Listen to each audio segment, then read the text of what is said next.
평안교회 유초동부 친구들 반갑습니다. 지난주에 우리가 함께 모여서 예배 드릴 수 있을 거라고 생각했는데 코로나 때문에 이번 주에도 이렇게 온라인으로 예배를 드리게 되었습니다.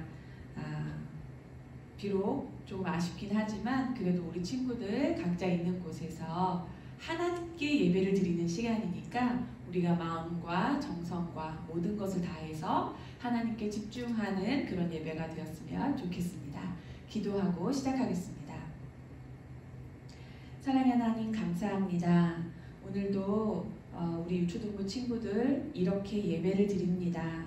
하나님, 우리가 예배드리기가 모이기가 어려운 시기이지만 그러나 이럴 때일수록 우리 친구들이 하나님 앞에 더욱더 집중하고 하나님의 말씀을 듣기를 사모하고 또 하나님의 이름을 높여드리는 그런 우리가 될 수 있도록 인도하여 주시옵소서. 이 시간 우리 친구들이 입술을 벌려 찬양할 때에 하나님을 높여드리고 또한 하나님을 자랑하고 또 우리의 마음이 하나님 앞에 고백되어질 수 있도록 인도하여 주시옵소서. 감사하며 예수님 이름으로 기도하였습니다. 아멘. 네, 우리 친구들 전도사님이랑 함께 새로운 찬양을 배워보려고 해요. 어렵지 않고요. 율동도 굉장히 단순한 찬양인데요.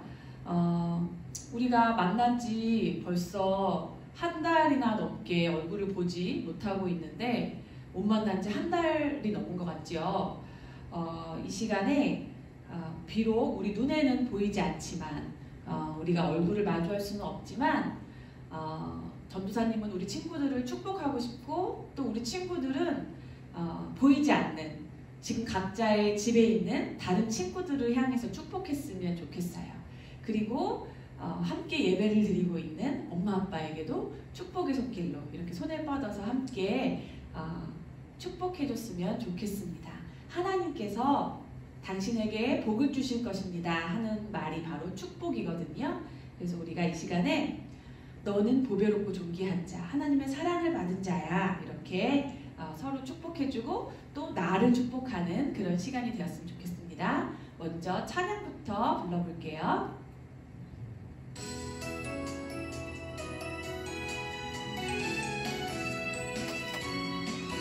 너는 보배롭고 존귀한 자 주님 앞에 기쁨이라. 너는 보배롭고 존귀한 자 주의 사랑을 받은 자라. 축복해요 너를 통해 주의 큰 일 이루시리. 축복해요 너를 통해 주님 영광 받으시리. 다시 한번 찬양하겠습니다. 너는 보배롭고 존귀한 자 주님 앞에 기쁨이라. 너는 보배롭고 존귀한 자 주의 사랑을 받은 자라. 축복해요 축복해요 너를 통해 주의 큰 일 이루시리. 축복해요 너를 통해 주님 영광 받으시리. 축복해요 너를 통해 주의 큰 일 이루시리. 축복해요 너를 통해 주님 영광 받으시리.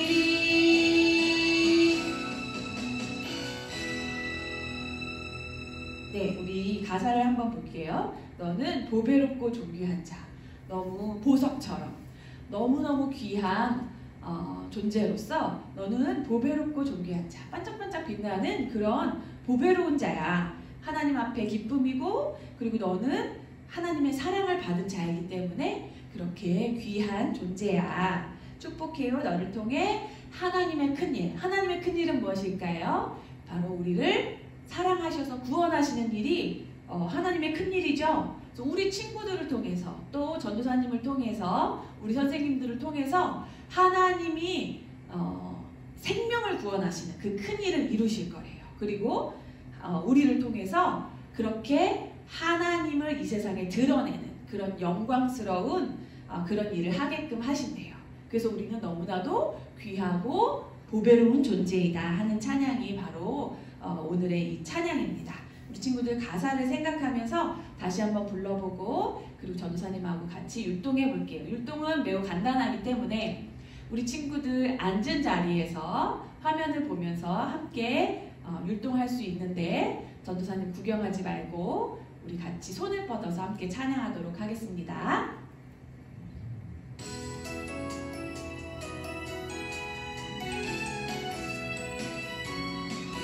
너는 보배롭고 존귀한 자 주님 앞에 기쁨이라.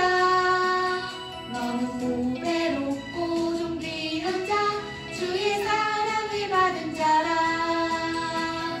축복해요 너를 통해 주의 큰일 이루시리.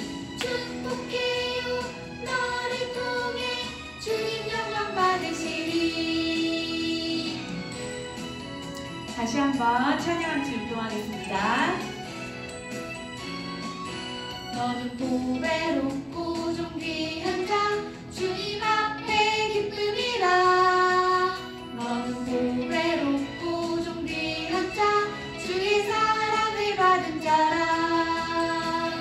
축복해요 너를 통해 주의 큰일 이루시리. 축복해요 너를 통해 주님 영광 받으시리. 축복해요 너를 통해 주의 큰일 이루시리. 축복해요 너를 통해 주님 영광 받으시리.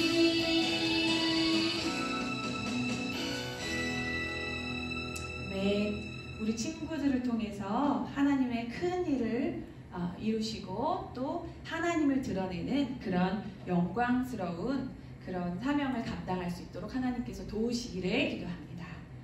자, 그러기 위해서는 우리가 하나님의 영광을 드러내기 위해서 하나님의 큰 일을 이루기 위해서는 어떻게 해야 될까요? 우리가 요즘에 계속해서 나누고 있는 말씀을 보면 우리가 예수님처럼 살 때, 예수님이 하나님이시기 때문에 우리가 예수님처럼 살 때 이 세상에 우리가 믿는 하나님이 어떤 분인지를 보여낼 수 있고 또 우리가 예수님처럼 살 때 다른 사람이 예수님을 믿어서 구원에 이르게 하는 그 하나님의 큰 일을 이룰 수 있습니다. 우리 이 시간에 예수님처럼 같이 찬양하도록 하겠습니다.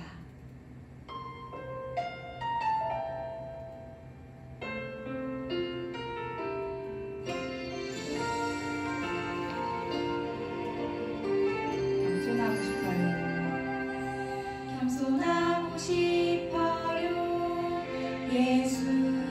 예수님처럼 사랑하고 싶어요. 예수님처럼 순종하고 싶어요. 예수님처럼 온유하고 싶어요. 슬퍼하는 자들과 슬퍼하는 자들과 함께 슬퍼하고 기뻐하는 자들과 함께 기뻐하는 예수님처럼 그런 삶을 살기 원해요.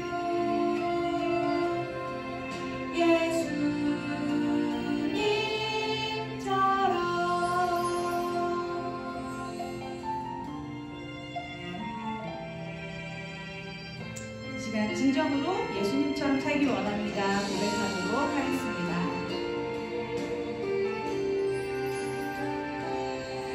겸손하고 싶어요. 예수님처럼 사랑하고 싶어요. 예수님처럼 순종하고 싶어요. 예수님처럼 온유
시간에 우리 사도신경으로 하나님 우리가 이러한 하나님께서 알려주신 내용을 모두 믿습니다 하고 신앙 고백하도록 하겠습니다. 나는 전능하신 아버지 하나님 천지의 창조주를 믿습니다. 나는 그의 유일하신 아들 우리 주 예수 그리스도를 믿습니다. 그는 성령으로 잉태되어 동정녀 마리아에게서 나시고 본디오 빌라도에게 고난을 받아 십자가에 못 박혀 죽으시고 장사된 지 사흘 만에 죽은 자 가운데서 다시 살아나셨으며 하늘에 오르시어 전능하신 아버지 하나님 우편에 앉아 계시다가 거기로부터 살아있는 자와 죽은 자를 심판하러 오십니다. 나는 성령을 믿으며 거룩한 공교회와 성도의 교제와 죄를 용서받는 것과 몸의 부활과 영생을 믿습니다. 아멘. 우리 이 시간에 하나님 앞에 하나님 저는 하나님을 예배하는 자로서 이 시간 온전히 하나님을 바라보고 예배하겠습니다 하고 찬양하도록 하겠습니다.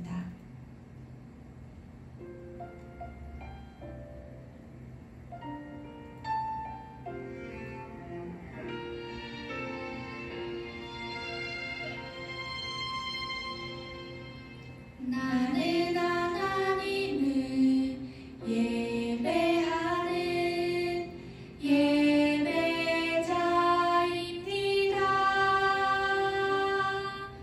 내가 서 있는 곳 어디서나 하나님을 예배합니다. 내 영혼 거룩한 은혜를 향하여 내 마음 완전한 하나님 향하여 이곳에서 바로 이 시간 하나님을 예배합니다. 이 시간 다시 한번 찬양하도록 하겠습니다.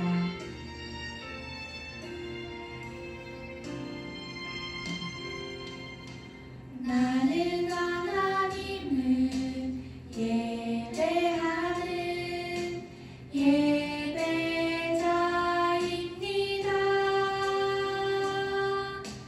내가 서 있는 곳 어디서나 하나님을 예배합니다. 내 영혼 거룩한 은혜를 향하여 내 마음 완전한 하나님 향하여 이곳에서 바로 이 시간 하나님을 예배합니다.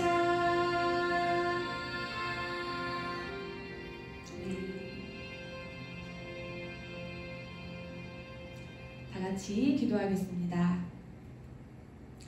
사랑의 하나님 아버지, 오늘은 주일이고 또 주일은 하나님께서 온전히 하나님께 집중하라고 또 하나님의 나라를 바라보라고 우리에게 허락하신 날인 것을 우리가 압니다. 하나님, 우리 친구들 이 시간에 온전히 하나님 앞에 집중할 수 있도록 인도하여 주시옵시고 또 선포되어지는 말씀을 통하여서 또 예수님처럼 사는 것이 무엇인지, 예수님과 하나 된 것이 무엇인지, 그리하여서 그 구원을 받은 우리는 어떻게 살아가야 하는지를 다시 한번 깨닫고 결단하는 귀한 시간 될 수 있도록 인도하여 주시옵소서.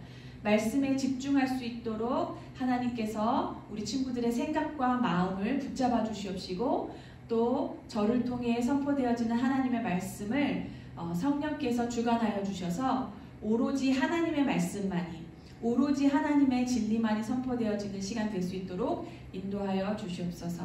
감사함이 예수님 이름으로 기도하였습니다. 아멘. 네, 이 시간에 우리 친구들과 함께 하나님의 말씀을 나누기 원합니다. 요즘에 우리가 계속해서 예수님이 어떻게 사셨는지에 대해서 배우고 있습니다. 예수님이 어떻게 사셨는지를 아는 것은 매우 중요해요. 왜냐하면 예수님이 이루신 그 우리의 죄사함, 십자가에서 죽으시고 우리의 죄를 사하여 주신 그 예수님의 죽음과 또 예수님께서 다시 사시고 또 우리에게 천국을 주시는 그 모든 것이 내가 그냥 내 맘대로 살아도 그것만 받으면 이 세상에서 그냥 내 맘대로 살아도 되는 그런 것이 아니라 구원받은 자는 반드시 예수님처럼 예수님이 알려주신 대로 가르쳐 주신 대로 살아야 하는 것이라고, 그것이 바로 예수님이 내 안에 내가 예수님 안에 있는 것이라고 우리가 배웠기 때문입니다. 자, 그래서 우리가 오늘은요 예수님처럼 사랑하라 네 번째 시간으로 예수님의 오르심에 대해서 함께 나눠보려고 합니다. 이 옳다는 것은 어떤 것을 이야기하는지, 또 어려운 말로는 의롭다라고 말하는데 도대체 우리 친구들이 조금 이해하기는 어려운 이 의롭다라는 것이 어떤 의미인지를 우리가 말씀을 통해서 함께 보도록 하겠습니다. 그러면 먼저 예수님이 어떻게 사셨는지에 대해서 우리가 나눴던 이야기들을 한번 정리해 보도록 하겠습니다. 배웠던 것들을, 우리가 나눴던 것들을 계속해서 반복해서 하는 이유는 무엇일까요? 우리 친구도 벌써 다 알고 있는데 왜 자꾸 전도사님은 반복하지? 이렇게 생각할 수 있지만 하나님의 말씀은요 머리로 안다고, 한 번 들었다고, 나는 기억하고 있다고 해서 살아낼 수 있는 게 아니에요.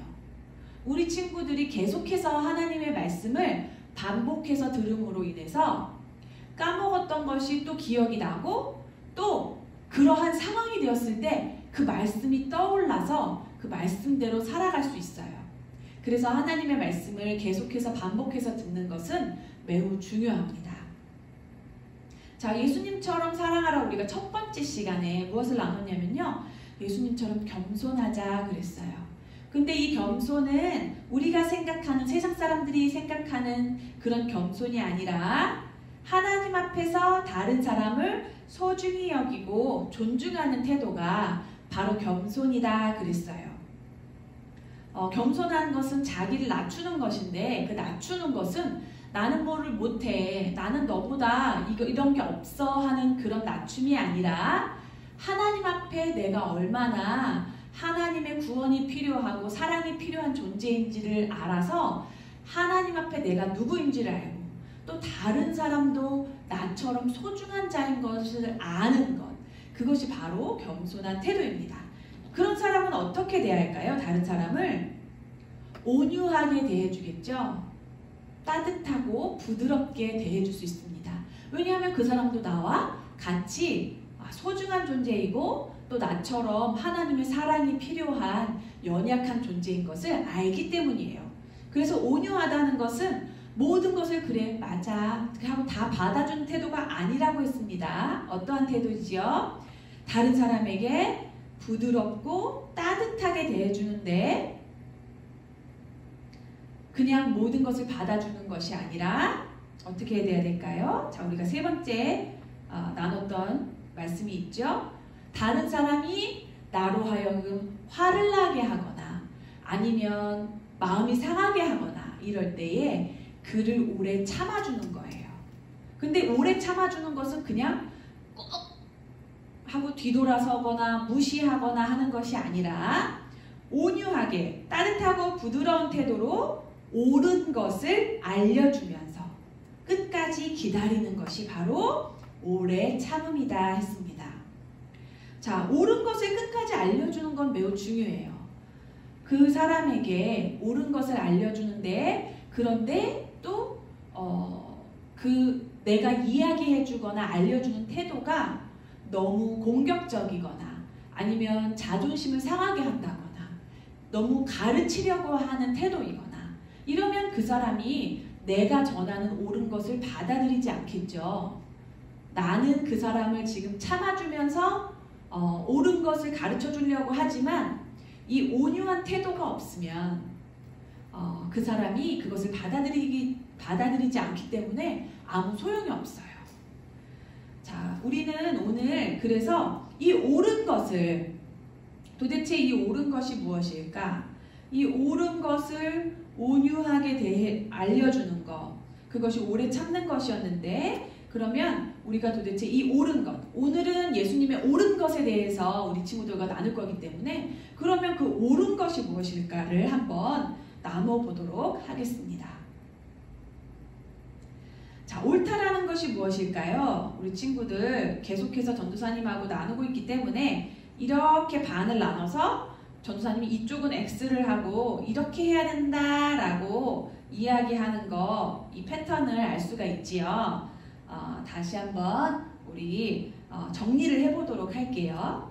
자, 그럼 옳다라는 것은 무엇일까요? 옳다라는 것은 우리가 흔히 어떨 때 쓰는 말이냐면, 그래 맞아 네 말이 옳아.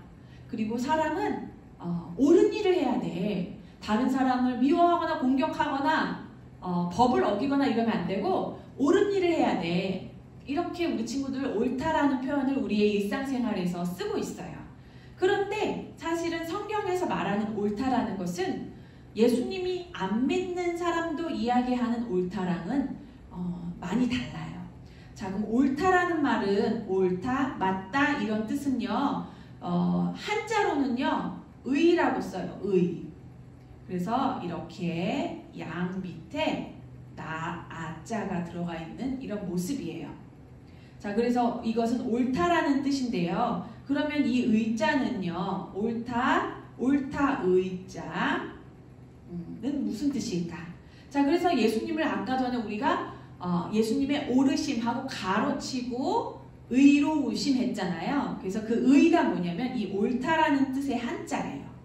자, 그럼 어떤 것이 옳은 것인지를, 성경에서 말하는 옳은 것인지를 우리 친구들과 나누기 전에 우리가 흔히 생각하는 옳다라는 뜻이 무엇인지를 한번 보도록 할게요. 자, 외모를 보고 우리가 판단하는 경우가 많이 있어요. 자, 우리는 우리의 생각과 또 우리의 기준을 각자의 사람들이 가지고 있어요. 그래서 어떤 사람은요, 다른 사람의 생김만 보고, 아니면 다른 사람의 옷차림을 보고, 또 그 사람이 딱 봤을 때 느껴지는 느낌을 보고 어떻게 생각하냐면, 아, 저 사람은 착한 사람이야. 아니면 아, 저 사람은 좀 나쁜 사람일 것 같아. 저 사람은 범죄자일 것 같아. 아니면 저 사람은 부자일 것 같아. 저 사람은 그래서 나랑 잘 맞을 것 같아. 이렇게 우리는 눈에 보이는 것을 가지고 다른 사람을 판단할 때가 많아요. 그리고 우리 스스로 그것이 맞다고 생각해요. 옳다고 생각합니다. 이것은 틀렸어요. 성경에서 말하는 옳다라는 뜻이 아니에요. 왜냐하면요, 우리의 생각과 우리가 보는 관점은요, 다 달라요. 그리고 틀릴 수도 있어요, 심지어. 자, 그렇기 때문에 내 생각이 100% 언제나 맞다고 우리는 할 수 없지요. 내 눈으로 본 것도 때로는 틀릴 때가 있거든요. 자, 두 번째랑 연결이 되는 거예요. 내 생각이 맞으면 그건 옳은 거야. 내가 봤을 땐 제가 옳아. 그러니까 네가 틀린 거야. 이렇게 말하는 경우가 지금 얼마나 많은지 몰라요. 뉴스를 보거나 지금 우리나라에서 정치나 경제나 이런 부분에 있어서 많은 사람들이 내가 맞아, 내 생각이 맞아, 내 주장이 맞아 하고 너는 틀렸어 해서 서로 아예 지금 편을 갈라서 싸우는 일이 너무나도 많이 일어나고 있어요. 그래서 사람들이 모두 지금 내 생각이 맞다고 하고 살고 있는 거예요. 그렇지만 우리의 생각은 틀릴 수 있어요. 자, 전도사님이요, 하나의 예를 들어볼게요. 이건 실제로 있었던 일이에요. 어떤 초등학교에서 체육 시간이 되어서 친구들이 다 운동장으로 나갔어요. 그런데 어떤 한 친구만 배가 아파서 나가지 못하고 교실에 남아 있었어요. 근데 이 친구가 이렇게 책상에 이렇게 엎드려 있는데 어디서 이상한 냄새가 자꾸 나는 거예요. 그래서 봤더니 한 친구가 며칠 동안 우유를 책상에 올려놔서 우유가 상해서 냄새가 나는 거예요. 그러니까 이 친구는 배가 아파가지고 속이 울렁거리는데 이 냄새를 맡으니까 너무 토할 것 같아서 이 우유를 그 친구 책상에서 갖다가 버렸어요. 그런데 이 다른 친구 책상에서 우유를 갖다 버리는 모습을 물을 마시러 온 다른 친구가 그 뒷모습을 목격한 거예요. 그리고 나서 체육 시간이 끝난 다음에 그 썩은 우유를 책상에 두었던 친구가 뭐라고 했냐면 나 지갑이 없어졌어 이렇게 이야기하는 거예요. 그래서 많은 친구들이 지갑이 어디 갔지? 체육 시간에 분명히 저 친구가 남아 있었는데 하면서 그 친구를 의심하기 시작했고요. 그리고 선생님까지 와서 어떻게 우리 반에서 이런 일이 일어날 수 있어? 하면서 범인은 빨리 자수해라 이렇게 말을 하는 거예요. 그런데 이 우유를 갖다 버리는 모습을 봤던 다른 친구가 손을 들어서 말했어요. 선생님, 제가요 저 친구가 저 지갑 잃어버린 친구 책상 앞에서 뭔가 하는 걸 봤어요. 저는 분명히 봤어요. 이렇게 이야기를 한 거예요. 그래서 선생님도 그 친구가 범인이라고 생각하고 매우 화를 내시면서 내일 부모님 모시고 와 이렇게 이야기가 된 거예요. 이 친구는 억울해서 제가 한 게 아니라고 말했지만 아무도 믿어주지 않았어요. 왜 그럴까요? 내 눈으로 똑똑히 봤어요 하는 친구가 있었기 때문이에요. 자, 그런데 그 다음날 어떤 일이 벌어졌냐면 이 지갑을 잃어버린 친구가 학교에 와서 이렇게 말했어요. 집에 가봤더니 집에 있는 내 책상 위에 지갑이 있었어. 그렇게 이야기를 했어요. 자, 이 억울하게 누명을 쓴 친구는 마음이 어땠을까요? 자, 이 친구를 목격한 제가 분명히 봤어야 하는 친구는 자기 눈으로 분명히 봤지요. 그러나 자기 눈으로 봤다고 해서 진실이 아니에요. 이것은 무엇을 얘기하냐면요. 사람은요, 누구나 내가 보고 내가 느낀 거, 내가 들은 게 진실일 수만은 없다라는 거예요. 때로는 진실일 수도 있겠지만 모든 것이 그 사건의 진실을 말해주지는 않아요. 왜냐하면 내가 보고 들은 것은 그 사건의 전체가 아니라 일부분이기 때문이에요. 그 일부분을 가지고 내가 이야기했을 때 그것은 이렇게 억울한 사람을 만들 수도 있고요. 그리고 사건의 진상과 다를 수도 있어요. 그렇기 때문에 우리는요.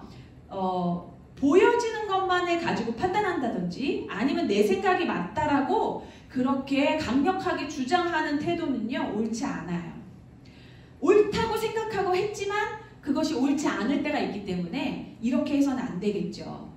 그리고 어떤 사람은요. 세 번째 보면은 옳은 일을 하기 위해서 어떤 수단과 방법을 가리지 않고 그 옳은 일을 해내야 돼 이렇게 하는 사람이 있어요.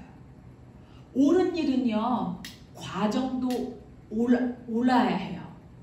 옳은 일은요. 방법도 옳은 방법이어야 해요.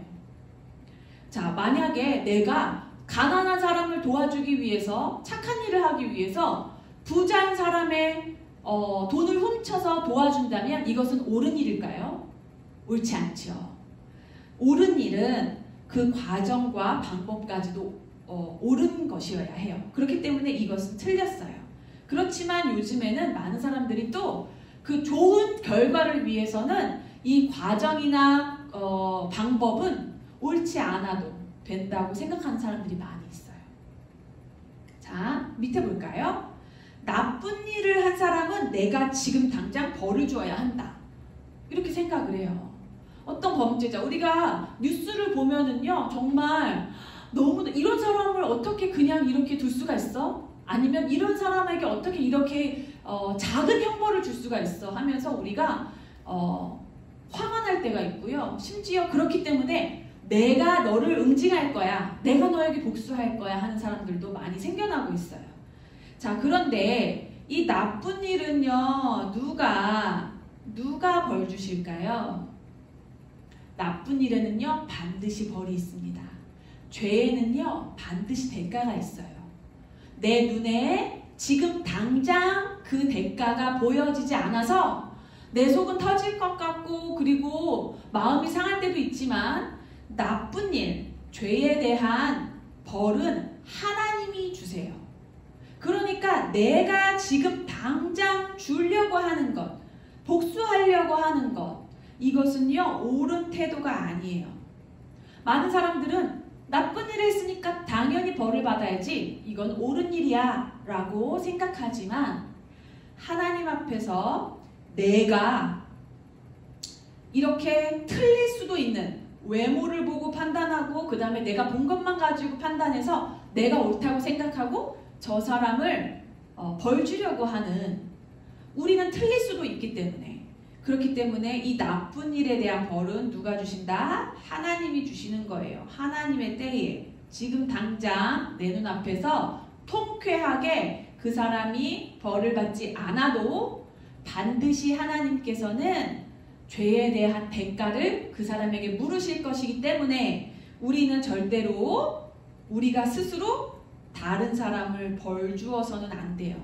이것은 옳은 일이 아니에요. 아무리 그 사람이 나쁜 일을 했다 할지라도.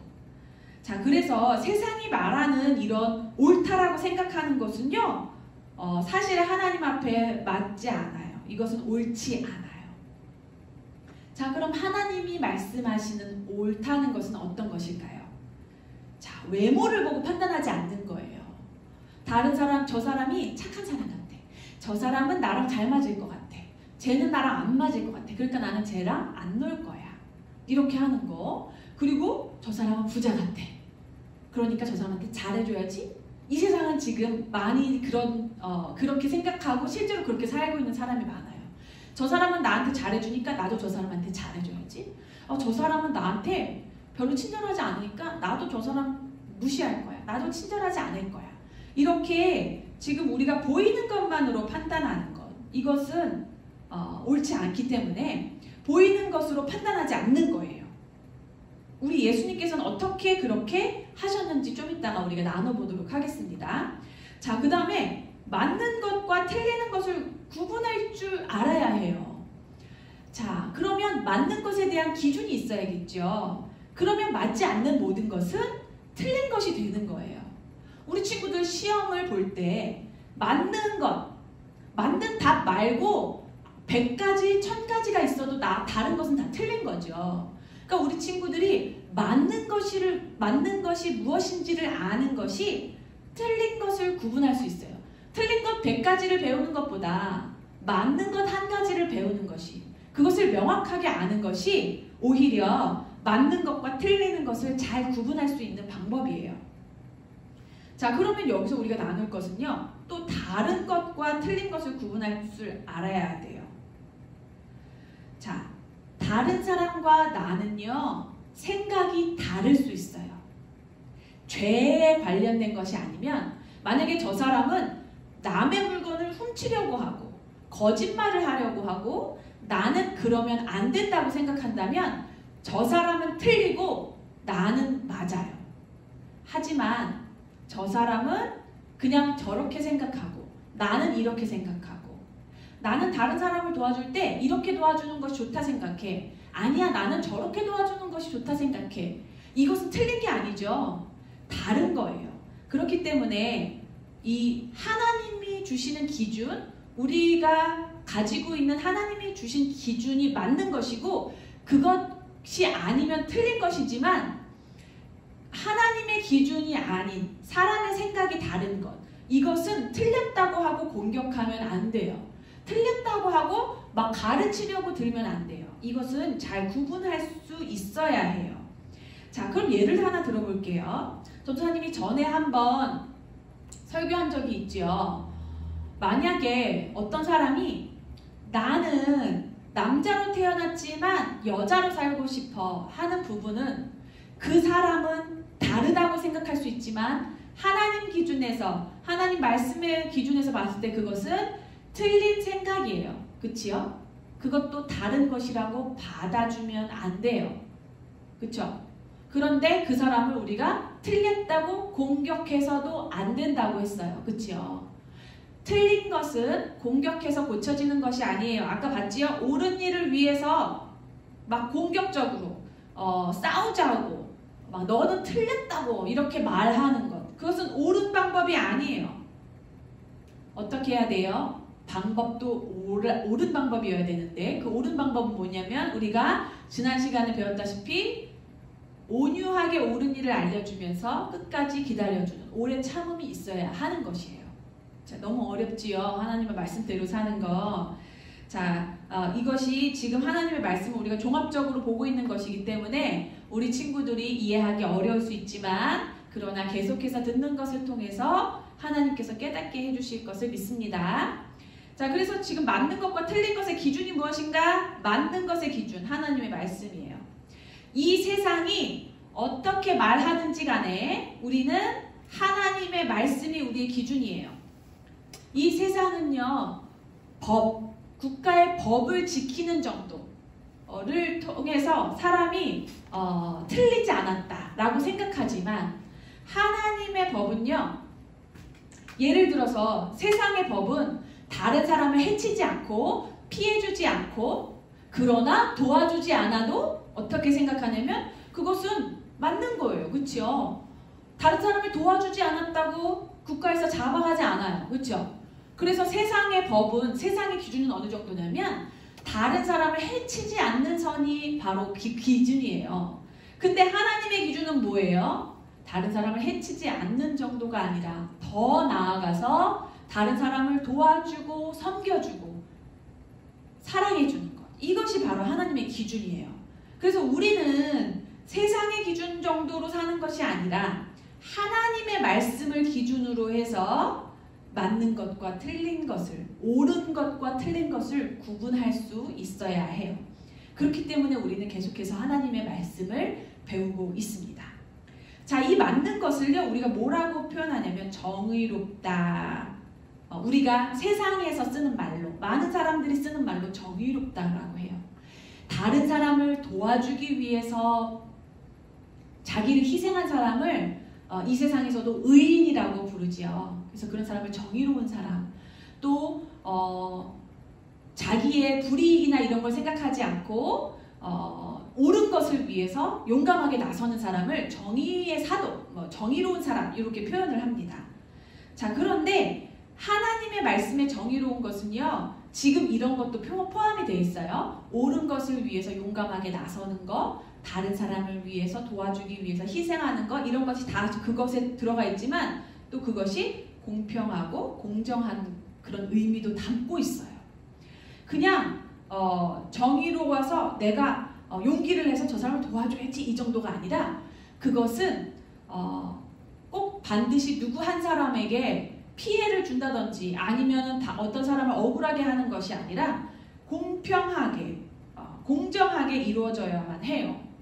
굉장히 어렵겠지요. 하나님의 오르심을 살아내는 것은 사실 굉장히 어려운 일이에요. 근데 예수님을 통해서 우리가 조금 이따 보도록 하겠습니다. 오늘 주제가 조금 어렵기 때문에 내용이 많지만 우리 친구들이 잘 이해할 수 있었으면 좋겠습니다. 그리고 잘못했을 때는 벌을 받아요. 이것은 옳은 일이에요. 이것은 하나님의 법이에요. 자, 그런데 지금 옆에서 X 친 건 왜 그럴까요? 내가 벌을 준다고 했기 때문에, 내가 복수하겠다고 하는 태도는 옳지 않다라는 거예요. 자, 잘못했을 때 벌이 있는 것은 마땅합니다. 이것은 하나님의 법이에요.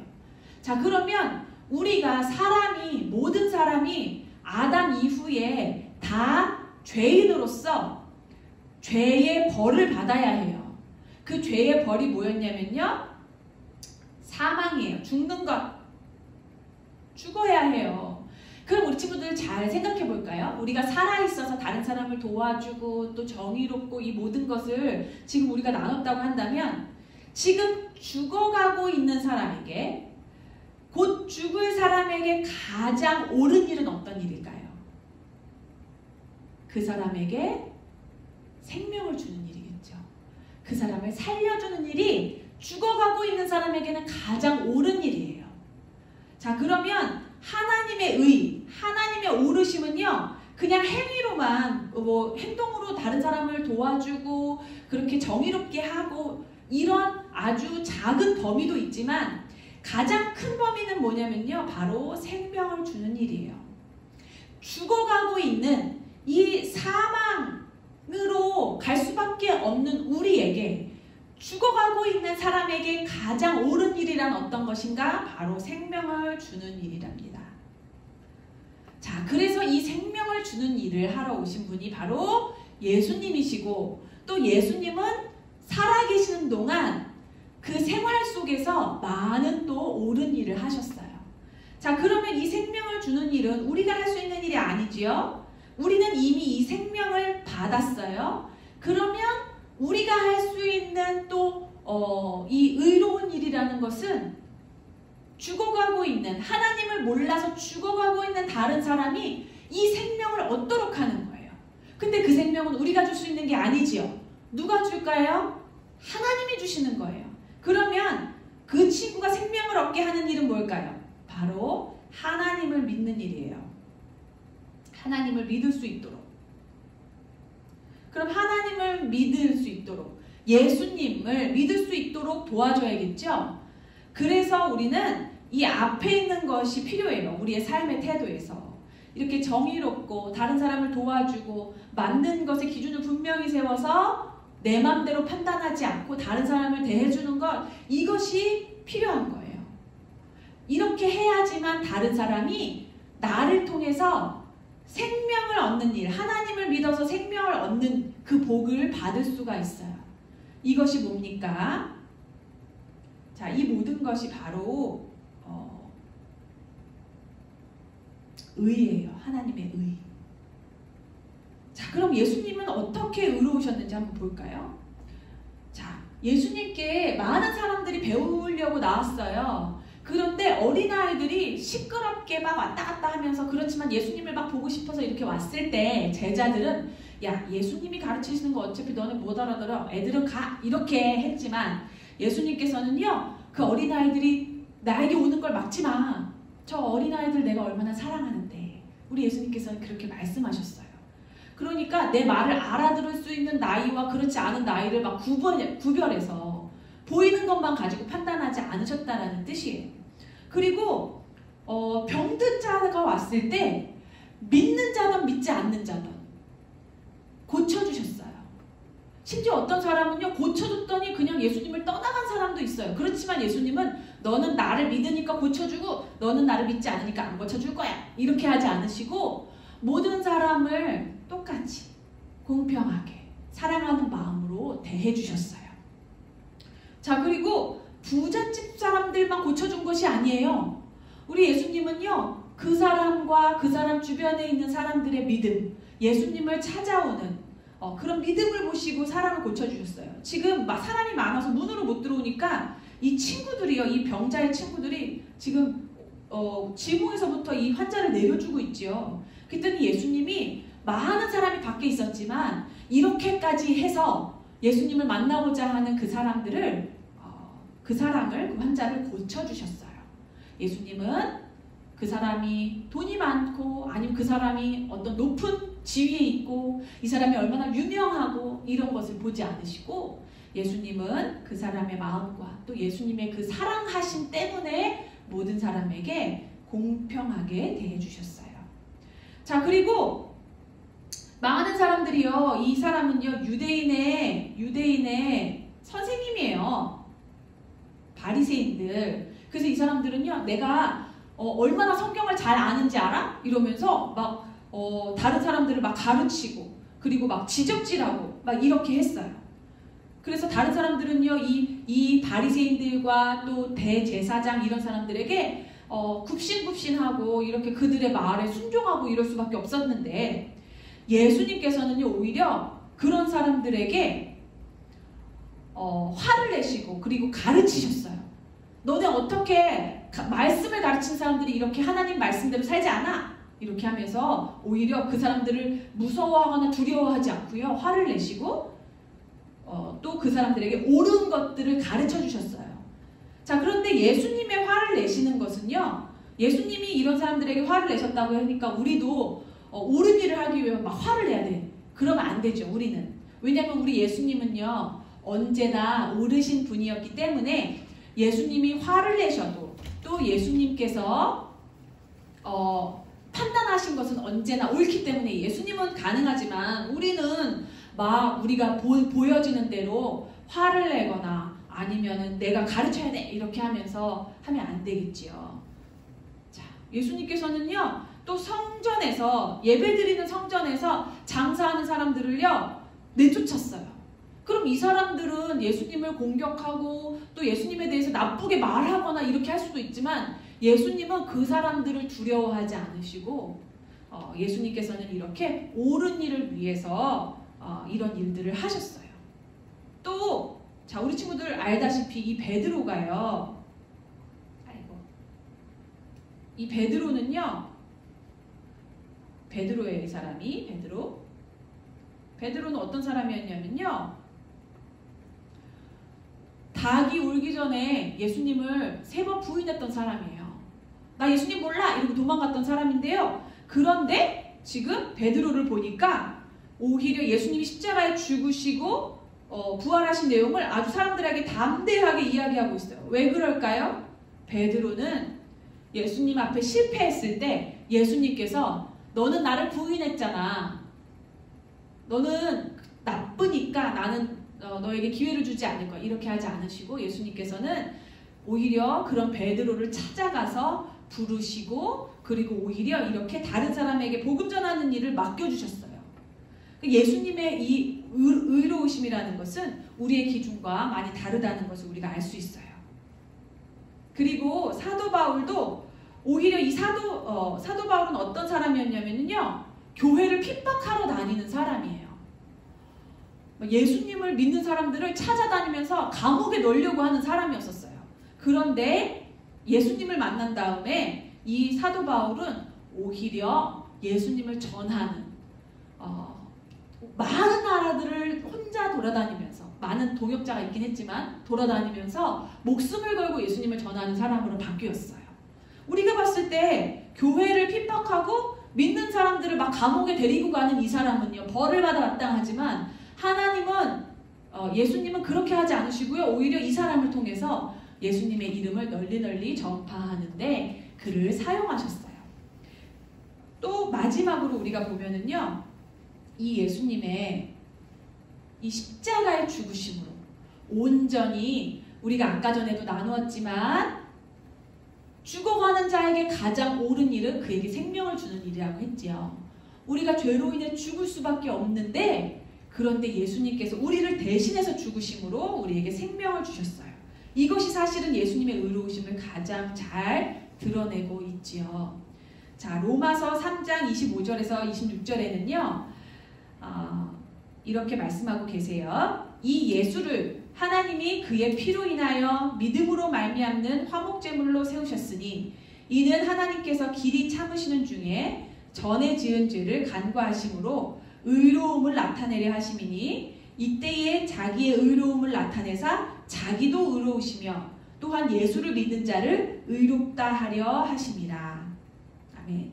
자, 이 예수님을 통해서 무엇이 드러나는가? 의로움이 나타난대요. 이 중간에 있는 내용들은 우리가 어려우니까 나중에 나눠보도록 할게요. 예수님을 통해서 하나님은 의로우심, 하나님의 오르심을 나타내는데, 이 예수님을 통해서 나타내신 의로움은요, 예수님도 의로우시지만 또한 하나님도 의로우시지만 예수님을 믿는 자들, 우리 또한 의롭다, 옳다라고 하려 하시려고 예수님을 의롭게 하셨다라는 부분이 나옵니다. 자, 예수님처럼 사랑하자. 4번째 시간, 예수님처럼 의롭게 살자. 자, 예수님처럼 의롭게 사는 것은 우리가 봤을 때 어렵지요. 그러나 옳은 일을 용기 있게 또 온유하게 말하면서 또 말만 하는 것이 아니라 우리도 그렇게 행하는 것, 이것이 바로 예수님처럼 의롭게 사는 것입니다. 그러나 의의 기준은 무엇이었죠? 내 생각, 내 판단 아니죠. 하나님의 말씀입니다. 하나님의 말씀이 기준이 되어서 그것으로 옳은 것과 틀린 것을 구별하고 또 옳은 것을 따라 사는 것, 그런 눈으로 다른 사람을 바라보고 세상을 바라보는 것, 그리고 틀린 것을 보았을 때 공격하거나 지적하는 것이 아니라 온유한 태도로 옳은 일을 용기 있게 말하고 행동하는 것, 그것이 바로 예수님처럼 의로운 삶입니다. 우리 친구들과 전도사님, 선생님들 모두 이렇게 예수님처럼 의로운 삶, 옳은 삶을 살기를 원합니다. 기도하겠습니다. 사랑의 하나님, 감사합니다. 조금 어렵지만 오늘 예수님을 통해서, 예수님이 어떻게 사셨는지를 통해서 그 의로우심, 옳으심에 대해서 우리가 나눠봤습니다. 우리도 예수님처럼 의롭게 살기 원합니다. 모든 의를 이루신 예수님의 의가 우리의 의가 되었기 때문에 우리 또한 의롭게 살아야 함을 우리 친구들이 알고 어렵지만 그 오르심을 따라서 하나님의 말씀을 따라서 살아갈 수 있는, 그것을 따라 생각하고 행하고 판단할 수 있는 우리 유초등부 친구들 될 수 있도록 축복하여 주시옵소서. 감사함의 예수님 이름으로 기도하였습니다. 아멘. 자, 이 시간 우리 헌금하도록 하겠습니다.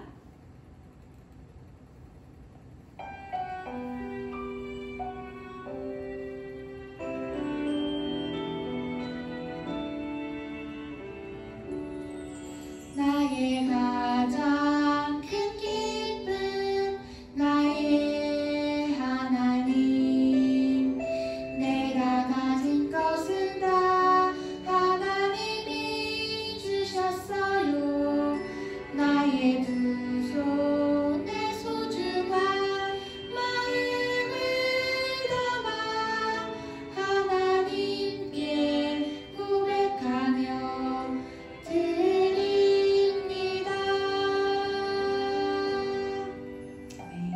기도하겠습니다. 사랑의 하나님, 예수님을 통해서 하나님께서 죽을 수밖에 없는 우리에게 가장 옳은 일인 생명을 주시는 일을 해주셔서 우리를 구원하시니 감사합니다. 그 은혜가 감사하여서 우리 친구들 작은 예물을 드렸습니다. 이 예물을 통해 우리 친구들의 고백이 하나님께 상달될 수 있도록 인도해 주시고, 또 이 예물이 하나님의 나라를 위해, 하나님의 큰 일을 위하여 귀하게 사용될 수 있도록 인도해 주세요. 감사함 예수님 이름으로 기도하였습니다. 아멘. 잠시 광고하겠습니다. 우리 친구들 다음 주에는 전도사님이 선생님들을 통해서 주중에 우리가 다음 주일에 이렇게 예배를 드릴지 아니면 또 만나서 교회에서 예배를 드릴지 공지를 해주도록 하겠습니다. 자, 주기도문으로 예배를 마치도록 하겠습니다. 하늘에 계신 우리 아버지, 아버지의 이름을 거룩하게 하시며 아버지의 나라가 오게 하시며 아버지의 뜻이 하늘에서와 같이 땅에서도 이루어지게 하소서. 오늘날 우리에게 일용할 양식을 주시고 우리가 우리에게 잘못한 사람을 용서하여 준 것 같이 우리 죄를 용서하여 주시고 우리를 시험에 빠지지 않게 하시고 악에서 구하소서. 나라와 권능과 영광이 영원히 아버지의 것입니다. 아멘. 다음 주에 만나겠습니다.